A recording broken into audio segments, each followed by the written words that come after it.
আজ আমি আপনাদের সাথে যে টিপসটা শেয়ার করছি সেটি হচ্ছে আপনি অন্য কারো ফোন থেকে ব্যালেন্স ট্রান্সফার করে কিভাবে আপনি আপনার ফোনে নিয়ে আসবেন। তো এই টিপসটাকেও কখনো খারাপ কাজে ব্যবহার করবেন না, তো তাহলে আপনি আপনার বিবেকের কাছেই দায়বদ্ধ থাকবেন। তো আজ আমি আপনাদেরকে জাস্ট দুটো সিম এটা দেখাবো একই সাথে, কারণ দুটো সিমের ব্যালেন্স ট্রান্সফার একই, সেটা হলো গ্রামীণ ফোন এবং এয়ারটেল। তো চলুন আমরা কথা না বাড়িয়ে শুরু করি। তো ফ্রেন্ডস, আমি আপনাদেরকে অলরেডি বলেছি যে গ্রামীণ ফোন এবং এয়ারটেলের মানে সবই একইভাবে আপনি চাইলে মানে ব্যালেন্স ট্রান্সফার করতে পারেন, তবে একটু ব্যতিক্রম আছে, এবং ব্যতিক্রমটা কোথায় তো আমি আপনাদেরকে এখন সেটাই দেখাবো। তো আপনাকে ব্যালেন্স ট্রান্সফার সার্ভিসে ফার্স্টে রেজিস্ট্রেশন করতে হবে। তো এই জন্য আপনাকে যে কাজটা করতে হবে, তো আপনি আপনার ফোনের মেসেজ অপশনে যাবেন। তো মেসেজ অপশনে গিয়ে জাস্ট আপনি লিখবেন, আপনি এখানে লিখবেন REGI। আপনি যদি জিপি থেকে সেন্ড করেন তাহলে আপনি লিখবেন REGI।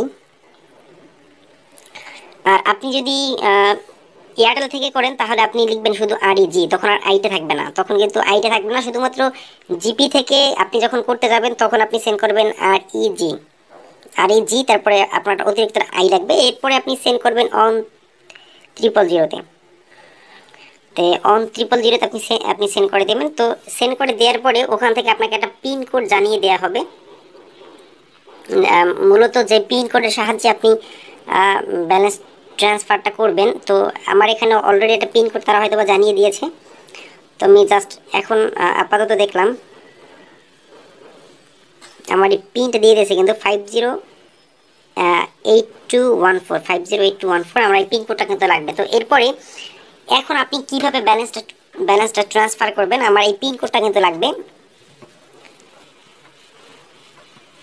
তো এখন আমি আপনাদেরকে দেখাই। তো এখন আপনি যদি ব্যালেন্স ট্রান্সফার করতে চান, তো তাহলে আপনাকে আবারও মেসেজ অপশনে আপনি আবার যাবেন। মেসেজ অপশনে গিয়ে আপনি শুরুতে জাস্ট লিখতে হবে BRT সবগুলো কিন্তু বড় হাতের, তারপরে স্পেস দিয়ে আপনার পিন নাম্বারটা, এইমাত্র যে পিন কোডটা তারা সেন্ড করে দিয়েছে যে 508214, আপনার এই পিন কোডটা, তারপরে আপনি স্পেস দিবেন।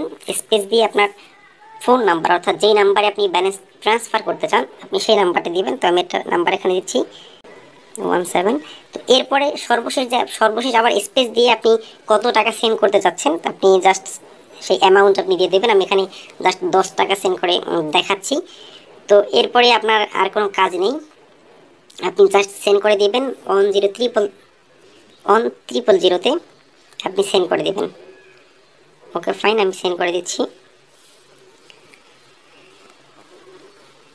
বাস আপনি যদি পিন কোডটা চেঞ্জ করতে চান, তো তাহলে আপনাকে যে কাজটা করতে হবে, জাস্ট আপনি আপনি আপনার মোবাইলের মেসেজ অপশনে যাবেন। আপনি যদি পিন কোড চেঞ্জ করতে চান, যে আপনার চয়েস মতো আপনি একটা পিন কোড দিবেন, তো এজন্য আপনাকে জাস্ট লিখতে হবে CPIN, সরি, মেসেজ অপশনে যাবেন, এখানে ইন্টার লিখবেন CPIN, এরপর স্পেস দিয়ে আপনার ওল্ড পিন নাম্বার, অর্থাৎ আমার ওল্ড পিন নাম্বার যেটা ছিল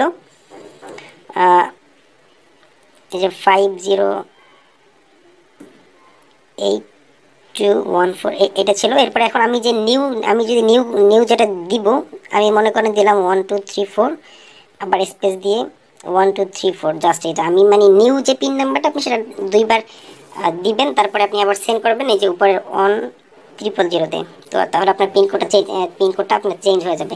তো যাই হোক, আপনার ফোনের ব্যালেন্স ট্রান্সফারটা আপনি কীভাবে করবেন, জাস্ট এটাই ছিল আজকের টিউটোরিয়াল। আমার আশা করি সবার ভালো লাগবে, আর ভালো লাগলে সবাই লাইক দেবেন, আর আমার চ্যানেলটা যারা সাবস্ক্রাইব করেন চ্যানেলটা সাবস্ক্রাইব করে নেবেন। দেখা হবে পরের ভিডিওতে।